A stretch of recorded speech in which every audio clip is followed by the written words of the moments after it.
What's up guys, and welcome back to another episode of the Realistic Career Mode. This is episode number 88. So we're starting today's stuff on the back of our draw at Molineux to put us through to the EFL Cup final, where we see that Billy Gilmore's injury was just a bruise, so he'll be out for 5 days, so please see it. And after simulating 1 day in the calendar, we'll find out our opponents for the EFL Cup final, where in our first EFL Cup final with Chelsea, we've got Liverpool. Was it ever in doubt? Yup, a repeat of this year's Carabao Cup final in real life. Chelsea versus Liverpool at Wembley. They thrashed the Magpies in the second leg 4-0 at Anfield. So we've got Jurgen Klopp's side in the EFL Cup. They won it this year in real life. We'll be aiming to change history, if you will, in this year, in this save. But to be fair, on the back of my worst run of form as Chelsea manager, no wins in our last 4 games, bailed out by a stoppage time penalty in the FA Cup 4th round home to a championship side, Bournemouth. Yeah, let's just say we need to get back on track right now if we're to have any chance keeping our quadruple dreams alive. Because for the first game of today's episode, on the back of rejecting that loan offer there for Ethan and Paddy, now that Billy Gilmore's gone down with a knock, I think I probably will keep the squad together now between now and the end of the season because, well, as we know, the injury frequency has seen a few more injuries this year, and we like it for the realism because I don't want to have an injury crisis in any position. I'd rather keep the bodies here. And yeah, for the first game of today's episode, Sheffield United, the Blades, coming to take us on at a snowy Stamford Bridge. No doubt about it. Worst run of form as Chelsea manager. I said to myself pre-game, it ends now. You know when you start playing a FIFA session and you load up your save and it's like your first game? You always want to start off with a win, of course. I mean, you want to win everything. You want to start off with a win to really feel good about the session you're going to have. For me, I felt a bit of pressure, but I also thought, I've got one of the best teams I've had in FIFA 22. I've not won a single game in my last 4, and I've been incredibly poor. I want a big win, you know? I want to get back on track and have a big win. So against the Blades, I thought, right, we're getting back on track here, and we're winning big. And 5 minutes in, a kickoff goal. You love to see them. You know I love scoring them. Reece James, his second of the season, put us in front. And right from the first whistle in this game, I just said to myself, I'm winning this game, and I'm winning big. Like, the poor run of form ends right now. I'm not having 2 straight sessions where I'm all over the place, and I'm letting both the Reds and Manchester City right back in this title race. So after we took the early lead, we went 2 goals up soon afterwards. Yep, Sheffield United surrendered possession right from kickoff. We stormed down the left-hand side, rolled it across to the middle, and who's there to turn it in? We would have seen pre-game Premier League top scorer in his debut year in English top flight, Lautaro Martinez. Ain't going to miss from there, tucks it home, 2-0 Blues, and I was like, yeah, here we go, back on track, and exactly what we needed. 26 minutes in, Mason Mount deflects the ball, intercepts his man, and starts a quick little 2-man fast break, rolls it through to Martinez, in behind the back line, beats the covering defender with a McGeady spin, and smacks it off the crossbar, but Kai is there to turn in a rebound and make it free. Havertz with yet another goal in a really impressive season this year for us. Number 29, heading the ball in from the rebound. We'll take the little bit of luck as we go 3-0 up. And like I said, there was no way I was going to lose this game on the back of no wins in our last 4. 35 minutes in, and I'm staying in attack mode, looking for more goals, wanting to win big, rolling the ball through to Lautaro Martinez. And oh, yeah, you love to see a little bit of a flip-flap or elastic. I think it's called an elastico, that skill move, isn't it? I think the flip-flap is the other way around. I think it's called an elastico, but it looked absolutely fantastic. Or a reverse flip-flap, perhaps? Not entirely sure how you call that skill move, but rounds the goalkeeper with a skill move. And I guess after that goal there, I was thinking, right, yeah, I'm back on track now. I'm getting back to my best, no doubt about it. When I can round a goalkeeper, it's hard enough to do on its own. When I can do it with a skill move like that, it's pretty cool, isn't it? So yeah, 4-0 up. Hackford would make it 4-1. The Blades get back in the game right before the restart, but to be honest here, it was their only chance of the first half. I didn't really feel as though I was going to choke away the 3-goal lead. The bit of bad news we saw though in the second half was possibly yet another injury. Yeah, 10 minutes after the restart, Mason Mount tripped up, stays down, and we know how important this guy is to us. He's the heartbeat of this team. I took him off a few minutes later, And I guess that was the only worrying sign. No wins in our last 4. We're back on track with a big 4-1 victory there over the Blades. And no doubt about it, you see the stats here. Thoroughly deserved. Great to get back on track in style. But the question was, for Mason Mount, set up one of our 4 goals. How bad was that injury going to be for the driving force, the heartbeat of this team?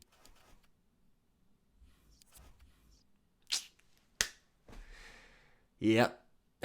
3 months. 3-month injury for Mason Mount. He's broke his toe. He's up to 90 overall now this season. When you look at his stats here, he's not actually been as good this year. 7 goals and 7 assists in 34 games in all competitions. But one of the main reasons why, and I've talked about it, is because this year I've changed his position from CAM to CM and I've phased him a little bit deeper in the team, because last season, I mentioned before, he basically played as a second striker and we had no support for N'Golo Kante in the middle of the park. That's why I phased him a little bit deeper, and whilst he still has chipped in with a lot of goals and a lot of assists, or a decent amount for a central midfielder, he's not been quite as good as last year in terms of the stats, if you will. But that's the reason why. It's not a knock to Mason Mount. He's just doing a different role this year. You know, last year he was what you'd call an advanced playmaker, or a roaming playmaker, if you will. This year he's more of a box-to-box. So, yeah, I'm going to put Thuram into my first 11, not N'Golo Kante, because we've got Declan Rice. We don't need Kante as well. I think Thuram offers a lot more on the offensive end than Kante would. So I think Thuram to me makes a bit more sense than N'Golo Kante, even though he's a rating lower. But after the injury to Mason Mount, now done for 3 months, big blow there, I did decide to go and try and bring this guy back to Stamford Bridge. And I mentioned him back in the summer. I wanted him, and I felt if there was ever a time to get him, it's now. He's in the final year of his contract at Hertha Berlin. He's currently listed at £40 million market valuation. But you know when a player has a year or a year and a half left on their deal, if you're in January like we are, you can sign him for a cut price deal because the clubs don't want to lose him on a free transfer.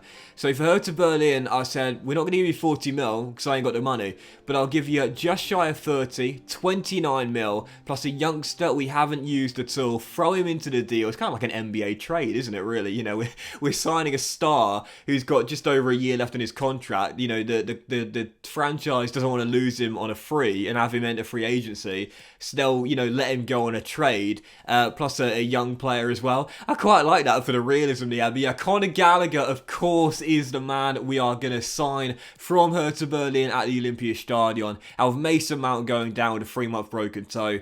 I wasn't going to do this had Mount not got the injury, but I thought I've got to now. Yeah, Mason Mount is done for 3 months. He's going to miss absolutely massive games in the Premier League, trying to keep Liverpool and Manchester City at bay. Massive games to come in the league. We've got the EFL Cup final, the FA Cup 4th round replay, the Champions League round of 16. He'll miss both the first leg at the San Siro and the second leg at Stamford Bridge as well. That's a huge blow to be missing our talisman and our heartbeat through the middle of the park. So Conor Gallagher's going to come in and provide more cover. Kante's declining rapidly. There's rumours he'll retire at the end of the season. Yeah, we need someone else with real quality as a playmaker in this team. So I like Loftus-Cheek, but I don't really know what his best role is. To me, Billy Gilmour's class as well, but in my team, occasionally he's good and then occasionally he's bad. But Conor Gallagher is just really solid. 84 overall in the prime of his career right now. That's a solid signing. For Southampton, though, I wanted to show this real briefly on transfer deadline day. They've had a clear out. Yeah, they've had an absolute clear out. £88 million raised for all their sales there as Liverpool strengthened with the signing of Nicolo Barella to boost their title bid. But Southampton have absolutely cleared out their team. Yeah, I think maybe in the next episode or the episode afterwards, I might show you what their team now looks like. It's still alright, to be fair, as we reject a bid from Brentford. West London rivals for N'Golo Kante. He's going nowhere, though. It kind of reminds me back in the day of when QPR were in the Premier League and they signed a couple of ex-Chelsea boys. But, yeah, no, Kante's staying here. He's still club captain, and whilst he's not in the first team anymore, he's still staying here until he retires. But yeah, sorry, I forgot my train of thought there. But yeah, even so, I'll show you the squad. I'll show you Southampton's squad soon. But even so, 14 games to go in the league now. 6-point gap on the Manchester City. The gap on Liverpool is now 8 with 14 games to go. But there's no doubt about it now. I will definitely say our closest threat to the title has gone from being Liverpool to now Manchester City. Since they signed Armando Broja, they've won every single game in January. That's why they've now cut the gap to 6. and you see our fixtures for February here. I forgot to show you the Champions League draw, by the way. I mentioned it briefly a moment ago there, but I forgot to show you the draw. It is indeed AC Milan, the Italian giants, with the first leg coming at the San Siro. You see the blockbuster ties there, including Liverpool versus Barcelona. But yeah, we got AC Milan in the Champions League round of 16, first leg at the San Siro, and you see our fixtures coming in February as well. I mean, they're absolutely massive. Our quadruple dreams on the line in 2 competitions, with the FA Cup 4th round replay and our first cup final of the season, with the EFL Cup final against Liverpool. In the Premier League, aiming to keep Manchester City and the Reds at bay as well. We're missing Mason Mount. This is a big period here for the Blues. How do we handle the pressure with just 1 win in our last 5 games in all competitions? Heading to the Vitality. Bournemouth chasing promotion in the game. They've guaranteed it in real life. At the Vitality, Scott Parker's side thinking this comes on Wednesday night. The Blues are tired after their win against Sheffield United. This is the chance to pull off a massive cup set. And 21 minutes in, after the big win against the Blades, I said, we're back on track. I'm back to my best. We're going to get back into good form. 21 minutes in, I'm a goal down.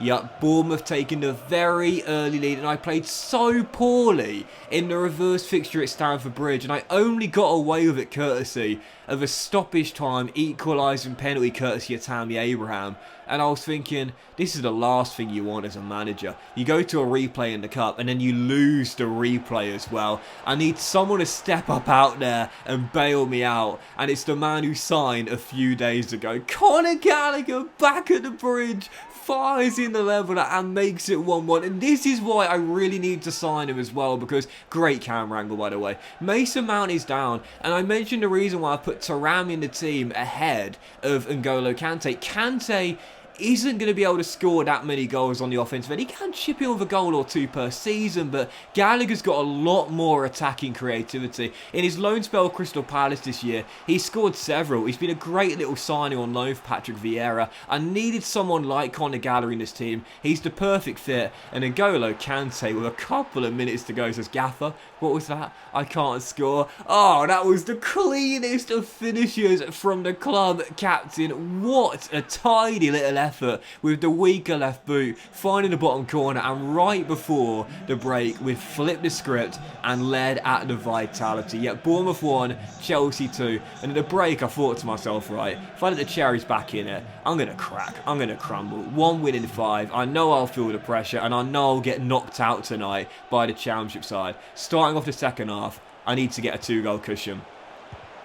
And we would. Yeah, Conor Gallagher in this game, in his second debut for the Blues, if you will, was running the show through the middle of the park. Yeah, he'd already got 1 goal.